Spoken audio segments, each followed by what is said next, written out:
Ready to explore the cutting edge of digital infrastructure? I'm Carrie Charles, your host of Let's Get Digital. Join me as we dive into the ideas, technologies, and leaders transforming the way we connect. From wireless telecom to fiber networks, data centers, and beyond. Sponsored by Broadstaff in partnership with RCR Wireless News. Now, let's dive in and let's get digital. Welcome to Let's Get Digital. I'm Carrie Charles, your host, and I'm so happy that you are here with me today. So it's going to be a great show, as always.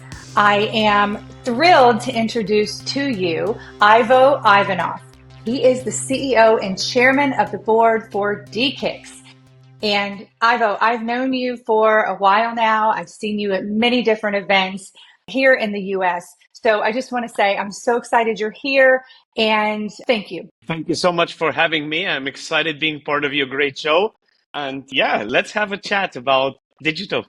Let's go. First, I want to hear about you.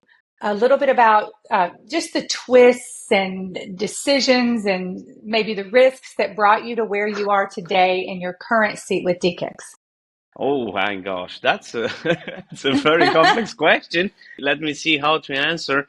Probably I will start about my origin, right? So I have been born back in time in Sofia, Bulgaria, and this is where my life journey started.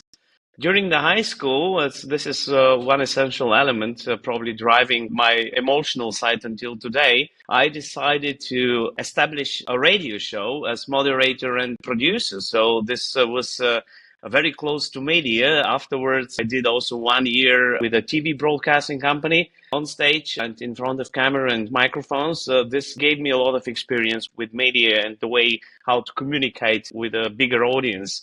Then my father told me, son, listen, this is probably not the way you should take in your life. I want to make sure you will be able to grow and create a nice career and also take care of all the family one day. I don't think this radio stuff and TV stuff is good enough. He never watched a production or listened to a production. I'm not sure how he came to that result because it was more a kind of entertainment Saturday afternoon thing. But he advised, and I was really happy to take this advice to start completely different, to start my law studies. And this is, in fact, one of the next important steps of my life. I started the first year at the University for Law Science in Sofia, and then I moved to Bonn, Germany for actually initial first year. But you'll see what happened out of this first year, 28 years in Germany now, with my state exams, with my bar exams, and creating my family here with 2 kids today. So a new home. And in fact, my career started as a lawyer specialized on media and telecom law because of the media background. You see, there are elements and puzzle pieces in life, they influence the career path later. And so, yeah, I started my career as a lawyer. And one beautiful day, I met Harald Sumer, who is the founder of DE-CIX, and started working on a couple of projects. And because of this, I felt in love with the internet, felt in love with digital infrastructure, and decided to change my role being a lawyer in a big law firm to becoming a general corporate counsel with DE-CIX. And then I have been asked by colleagues after, because my language skills are also related to Eastern European languages, hey, can you help us out to start a strategy for DE-CIX based on Eastern European markets? I said, yeah, why not? Let's start traveling to telco shows. And this is how I got in touch with business development and more the business part and less the legal side of the business model. And I have been asked lately to manage the international expansion of DE-CIX, and how my journey has been for the past almost 17 years. I was for 12 years CEO international of DE-CIX, and then 3 years back, I have been asked after Harald stepped back from active operational duties to get the honor and become the new group CEO of DE-CIX. Ivo, every time I talk to you, I just get so energized and inspired. And I just love how you said, why not? Right? And you're just all about just going for it in life, in business. And I'm so excited for the rest of this interview. I can't wait. So thank you for sharing your story. Let's talk about DE-CIX now. What is the founding story? What problems do you solve? Yeah, the founding story is an amazing one. So there are not a lot of companies we see in today's telco and digital infrastructure world that are that old. This year, literally a couple of weeks back, we celebrated the 30 years anniversary of the company. In fact, DE-CIX has been founded back in time, 1995, on the beautiful 26th of June. Exactly on this day, 30 years later, we celebrated the 30th anniversary. And the company has been founded in a very special time, actually the time where the commercial internet has been born, right? So we have been born with the commercial internet. The company has been founded, obviously, in Frankfurt, 1995, by three different ISPs. One based in the north of Germany in Hamburg, one in the middle of Germany in Dortmund, and one in the south of Germany in Karlsruhe. And now you can ask me why they decided to start the platform, the business of DE-CIX in Frankfurt. Yeah, because Frankfurt has been always a kind of a crossroad in the middle of Germany and crossroad in the middle of Europe. And this is very essential for digital infrastructure because digital infrastructure is built on digital roads, our fiber installations, the telco cables, etc. Now, what happened later? So 30 years later, we do stay for one of the market leaders on our planet for interconnection services. We operate on 60 plus markets and interconnect globally more than 4,200 networks present on 5 continents. Obviously, the US, Mexico, South America with Brazil, entire Europe, Middle East with Turkey, with Jordan, with Iraq, Pakistan. We have Dubai there. We have India, Southeast Asia with Singapore, Malaysia, Philippines, Indonesia, and Japan. And you see the loop is now closed. And in fact, DE-CIX operates a global network these days. So this is the journey from the 3-ISP early installation in Frankfurt back in time now to a global interconnection service company. Let's talk about the evolution of the Internet exchange. From the early peering clubs to today's global software-defined interconnection platforms, what were the big inflection points and which ones or one are we living through right now? I think the essential service, and this is how everything started, is the peering service. And peering, we will have this term a couple of times probably during our great chat today. Peering stays for direct interconnection of different type of networks, disregarding the type of networks and the business model. And it's a beautiful type of interconnection. It's probably one of the best ways to exchange traffic between different type of networks, those who deliver content and those who want to deliver this content to their end users, the eyeball networks. So I think, why is that so great? It's great because peering stays for the direct interconnection, so they are not third-party networks between the content network and the internet access network. So self-explaining, this creates a very robust way to exchange the data packages without outages. So if you click at home on your TV and want to watch Amazon Prime or Netflix or Disney Plus video, just to mention a couple of different operators. So your request for this video, for the show you want to see, needs somehow to approach the Netflix, Amazon, or Disney server where this show, this movie is placed on. And how this happens, actually, your request sits on the network of your internet access provider. It can be Comcast, can be Verizon, whatever, you name it. All the different network access operators, they deliver accesses to homes and offices, by the way. The same is valid for the office. So if those two networks are direct interconnected, the Comcast network, Verizon network, AT&T network, with the Netflix, Apple, or Disney network, this self-explaining, the packets, they flow immediately. They are extremely fast available, no outages, no pixel failures. If we watch a real-time show, a live show, this became even more important. Watch sports or entertainment, different type of sports. We know how important live TV sports shows are nowadays on IP, and everybody uses almost IP, right? So this type of quality is extremely important, but also security, because exchanging the packets in a direct way between the network that sends the request for the content and the network that has the content, make sure that not a third party that might not have the best intent, can be a criminal third party, can approach this communication. So it's about high performance, how we call it in our business, very low latency, and extremely resilient and secure way to communicate. So this is the peering service. This is the foundation. And now what happened over the decades, or even the past couple of years, more services they have been added. Services like cloud peering, also peering related to specific industry segments. We call it closed user groups for finance, for automotive, logistic industry. And now the latest news is the DE-CIX Internet Exchange for the artificial intelligence communication and connectivity needs. We call it AI-IX. A lot of different developments. I think they have one thing in common, the logic of direct and very secure and resilient, highly performable traffic exchange. This is extremely relevant the more we talk about specific businesses, industries. They're crucial and they are critical also for our economies. This is even more relevant nowadays. And Carrie, one more element I want to add to the picture here. It's not about the services, it's also how the way the governance on internet exchanges has been developed over time.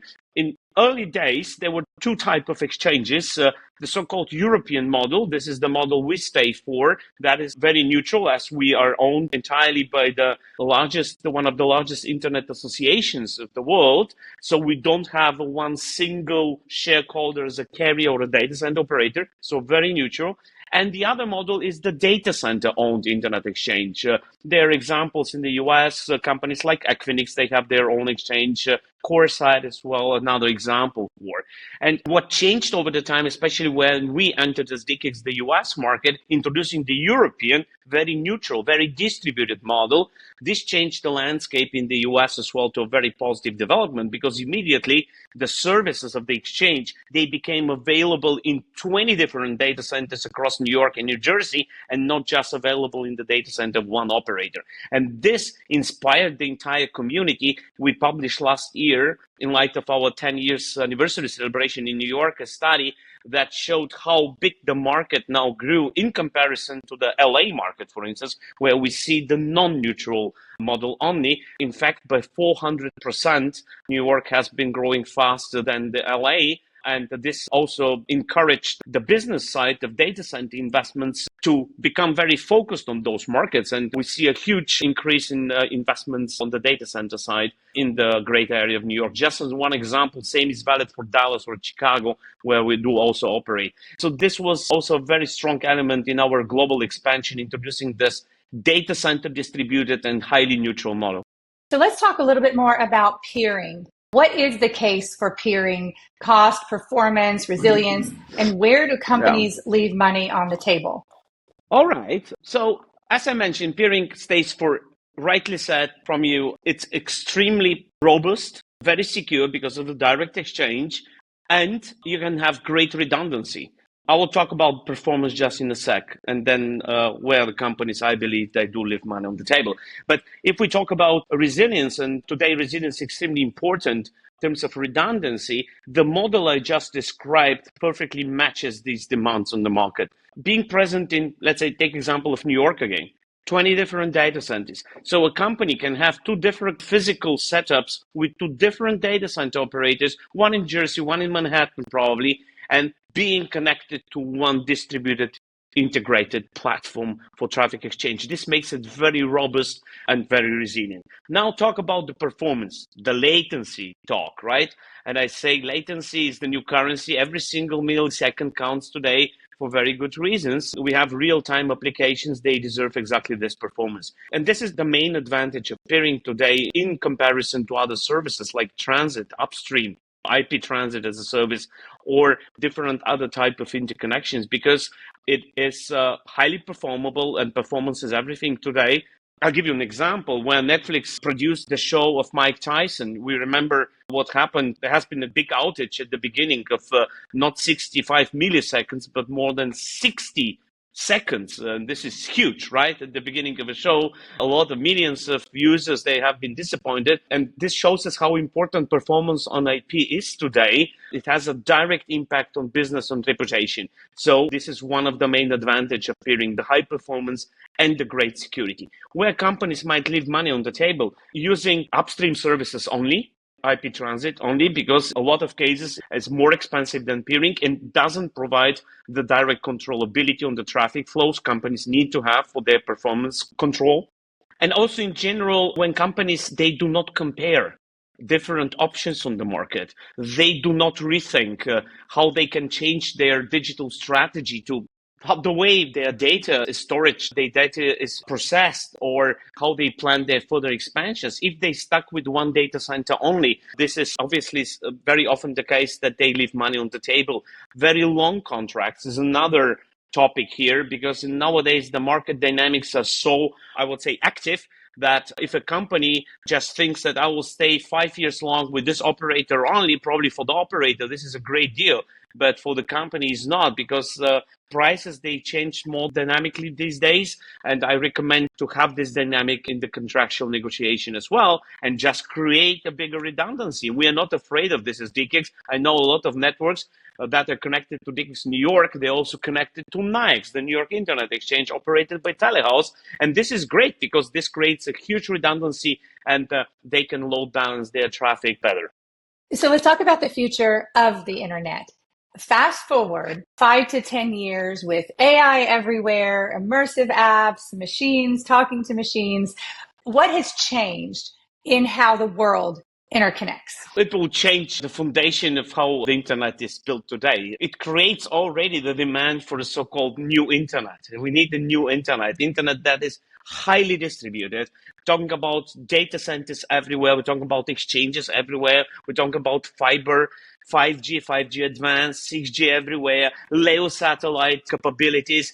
This is really the requirement by AI everywhere, by robotics everywhere, by automation everywhere in real time. I want to explain this briefly for your audience using the example of a robot. We know robotics as a topic is extremely important today. We see already a lot of examples in the manufacturing center, but also different type of robots engaged in surgeries in the healthcare sector, robots engaged in hospitals, in households, helping people, right? And they are there. It's not a kind of a, oh, it might happen one day thing. They're already there. You can buy them online, starting by $12,000, right? And they will become better over time, and they will require a real-time communication, because you cannot build a robot that is completely isolated and disconnected from cloud, from the agents, the AI agents, from the internet, so to say. So not everything can be in the body of a robot on-prem, so to say. The robot must be online every single millisecond. Now, what type of digital infrastructure does this require? And the robot here stays just as one example. You can take also examples of autonomous driving, the cars outside there, or other IoTs. But I think taking the robot is a good example to display the needs for different digital infrastructure. We at DE-CIX, we did analysis with professors for how our brains function. And they gave us very interesting information. We asked them, what is the speed our human brains, they require for 3 different sensors? The tactile information to feel cold, warm, soft, hard, the visual information, and the audio information. And they gave us 3 numbers in terms of latency, because they have done measurements on how our human being brain functions. Our brain on a good day without hangover and not being sick, right, requires 80 milliseconds, and even better for the tactile information. 12 milliseconds or better for the visual, and 1 millisecond or better for the audio. So now, if we want to have one day the immersive internet application world, the robots, they function in real time, they must act as us, as human beings, to feel very natural, right? Otherwise, we will not be satisfied with the services. So they must hear us properly, they must see us properly, and they must function in their other features properly. And this will require infrastructure that meets the lowest latency, as I mentioned, the 1 millisecond. Because if a robot cannot see, cannot hear, it's probably not a good idea to send this guy out, right? So the infrastructure needs to be as close as possible to the applications, because 1 millisecond means 50, 60 miles in physics, because about speed of light. Now, if the agent that manages this robot, or different agents that manage the audio sensors of the robot, are far away, this will not function properly. So the digital infrastructure, data centers, transmission technology, fiber, internet exchanges must be deployed everywhere in the deep edge. This will not replace the big aggregation hubs we do have nowadays, like the hubs in New York, Miami, LA, Bay Area, Dallas, Chicago. this will be additionally needed. So we'll see a more distributed, meshed infrastructure world supporting AI everywhere. And DE-CIX is working already on this. We have first prototypes designed for the deep edge to be deployed next to manufacturing facilities, next to highway crossroads, shopping malls, business parks. This is where we need the infrastructure of the future, as well, next to the existing big digital capitals I just mentioned. So what do business leaders need to do to be, I guess, deep edge ready, right? Depending on their business model, they need to accept new type of usage of digital infrastructure to become more interested in what I just described, in peering in different closed user groups, to be more present in the deep edge, to support digital infrastructure development next to their manufacturing facilities. For instance, let's take the example of real-time fraud detection. That is extremely important for the banks, the finance industry. This needs to be done in the edge, on site where the users are, as close as possible to the ATM, as close as possible to the branch of the bank, etc., to the online banking where the users are. And not all users, they sit on the east or the west coast. We have people, they are between them.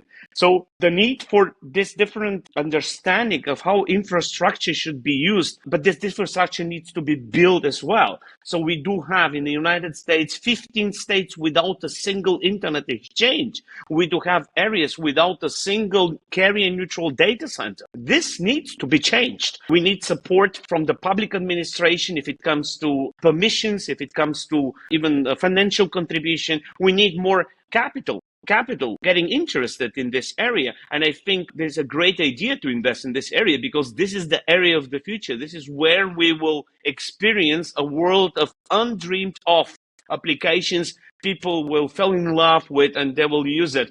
I'll just give you an example of immersive experience on a football match. Just sitting with a new type of glasses, let's take the Apple's Provision Pro, on your couch in your living room, enjoying in a fully immersive way an incredible a real-time experience with your favorite football team. Because you are unable to buy a ticket, it's either too expensive or you don't want to do it because you're afraid of too many people in one stadium, or you're just disenabled. A lot of people, they cannot do it, but they can enjoy this. We are just at the beginning of an amazing era that will be only possible to happen if we understand that the underlying digital infrastructure is the must-have critical element to build it.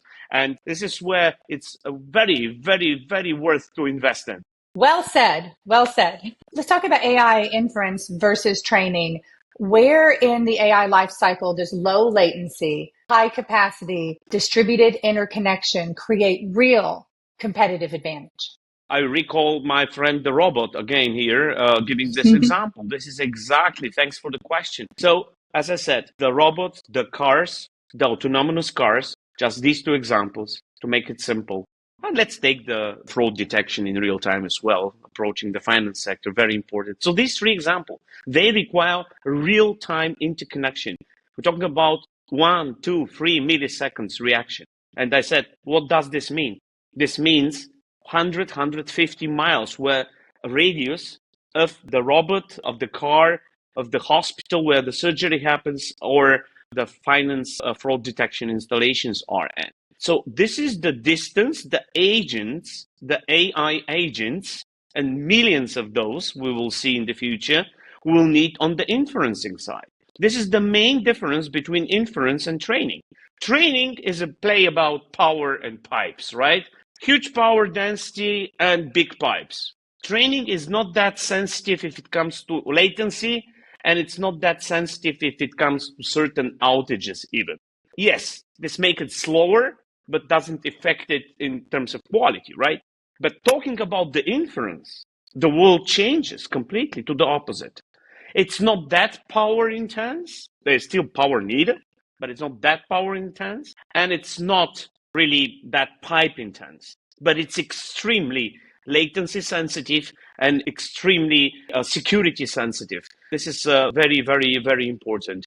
Now, why I'm saying this, because if you have a 2 milliseconds outage, the car doesn't know what to do. The car can create an accident. The robot will fall apart, right? The fraud detection will not function and people will lose their money. We're talking about critical reaction based on data exchange. And this is the difference why inference for a state like Kansas cannot happen out of New York and out of Miami. It has to be as close as possible where the robots are, the manufacturing facilities are, the cars are driving, and the people, they enjoy real-time applications. And inferencing, by the way, will be the dominant part of AI just in 3 to 5 years from now. As I heard from a couple of friends from the data center industry, the investments today are by 70% focused on the training side of building data centers for training and 30% inferencing. This will change to the opposite just within a couple of years only. Because what do you do with millions and billions of agents? You train them because you want to invite them to work. We need to send them the streets like FBI does, right? An agent that has been trained with FBI doesn't stay in school only. He or she, they need to be active on the street, right? And this is exactly what will happen with the inferencing side of the AI. We will need to get the agents on the streets, literally in the manufacturing facilities and around football stadiums. So this is what we will see, and this is the main difference between inferencing and training. Ivo, you have a bold vision to stand up an internet exchange in space. So I want to talk about that.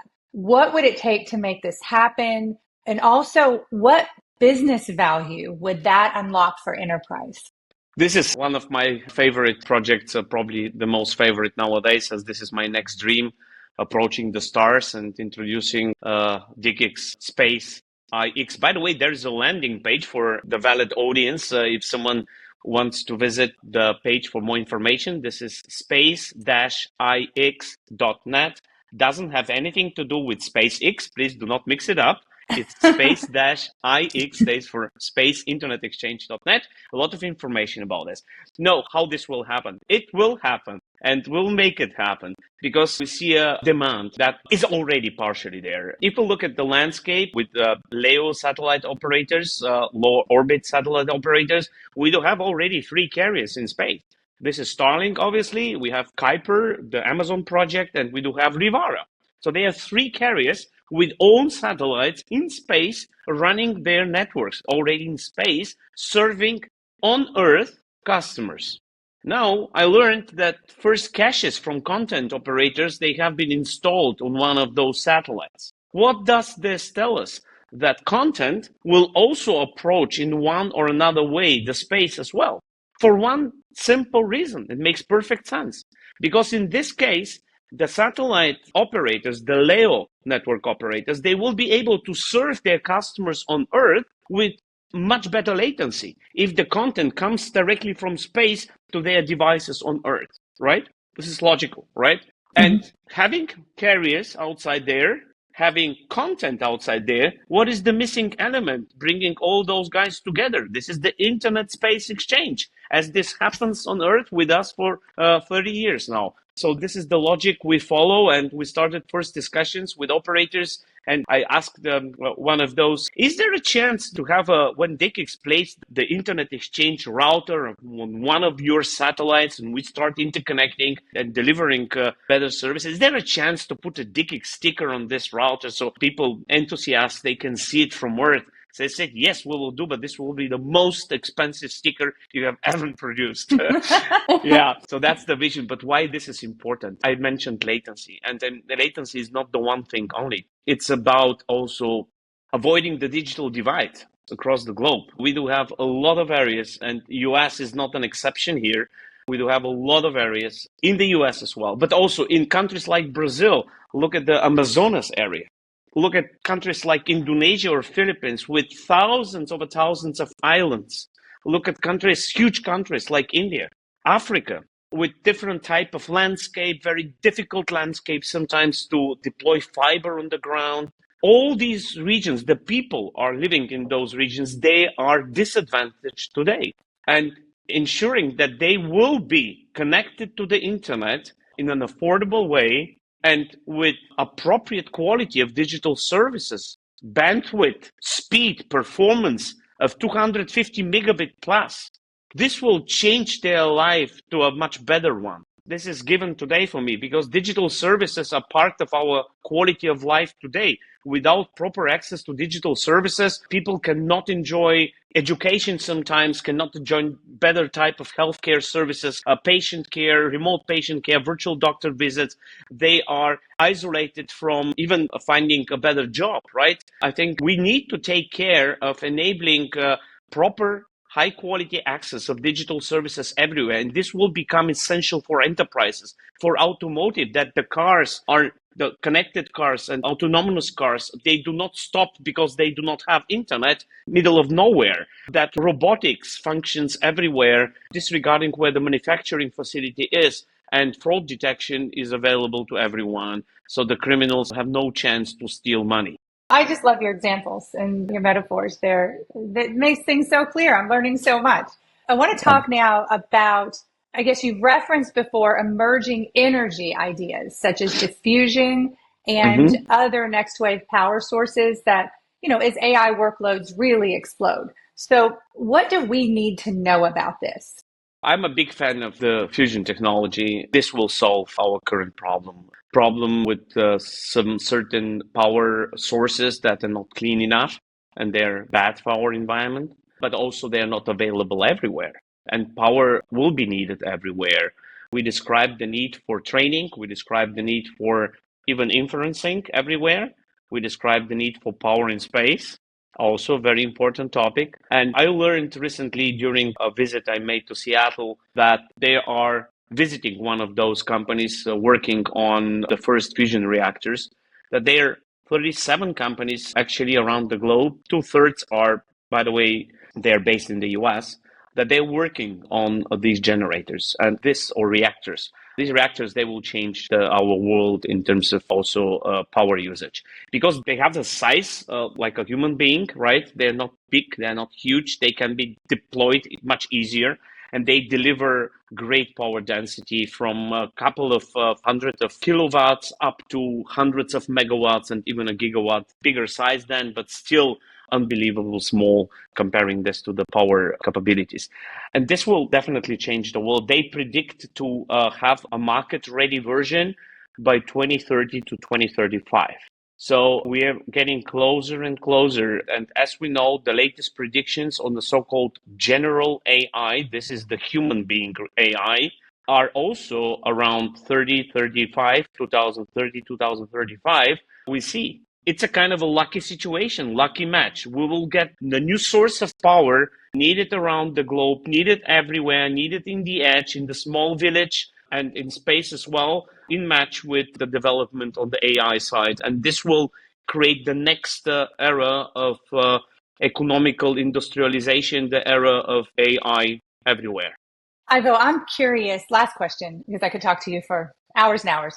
What does the future workforce look like in this world that you're painting? It will be more specialized. I'm not the one who believes that AI will destroy jobs. Yes, we will see a need for a reskill of people and upskill of people. And I strongly believe in these two directions. Reskill people and as a leader, as a manager of a company, and upskill people. Because if they know the business you're doing well, they will be perfect further contribution to this business if you help them to be reskilled and upskilled and use the AI for the stupid processes. They can be done by the agent and not by real human beings. Talking about talent in general, we need a completely new type of talent support, talent development around the globe, everywhere. That is more knowledgeable about AI. It's not knowledgeable about digital industry in general, because this will be essential for so many different job profiles. Knowledgeable about software.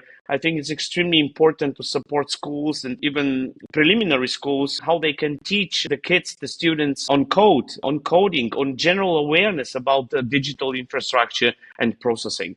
AI as well. And we as DE-CIX started an initiative just to support this in our field, of the field of interconnection. We call it the Interconnection Academy. It's a global program. The initial start has been done with the Polytechnical University in Barcelona, the UPF, and we have first modules available already online. Interconnection-academy.net is the landing page, where professionals, students, professionals, newbies, even people with more seniority and experience working for a bank, working for a telco operator, disregarding, they can pass different modules and classes and get a blockchain-based certificate on their interconnection skills, with the approach to have a program resulting into a publicly recognized and accepted certificate for an interconnection expert. A similar thing with what companies like Microsoft or Cisco, they have been built in the past for their certified engineers. With this, we want to support the next generation of talents and experts for digital infrastructure businesses. I want to invite a lot of partners, because it's a very open program, to be part of it, contribute content and enjoy the content, distribute this content further. And we are in touch with a lot of universities already around the globe to start the local distribution of this program as well. How can we reach DE-CIX? And do you have an open jobs page for careers? Absolutely. We hire. Yes, we do, in all the different markets. And there is a global website. It's easy to remember. It's DE-CIX.net. I hope everybody in the audience understands that I will not share my personal mobile number, but please use the website first. Oh, Ivo, this has been a pleasure. I want to thank you so much for coming on the show. I know I learned a lot, and I just can't wait to see you at the next event. Same here. Thank you so much for having me. You take care. You too. Thanks. Thanks for tuning in to Let's Get Digital. This podcast is powered by Broadstaff, a national staffing firm specializing in digital infrastructure talent. Don't forget to subscribe, leave a review, and join me next time as we explore more stories at the intersection of technology, talent, and transformation. Until then, let's get digital.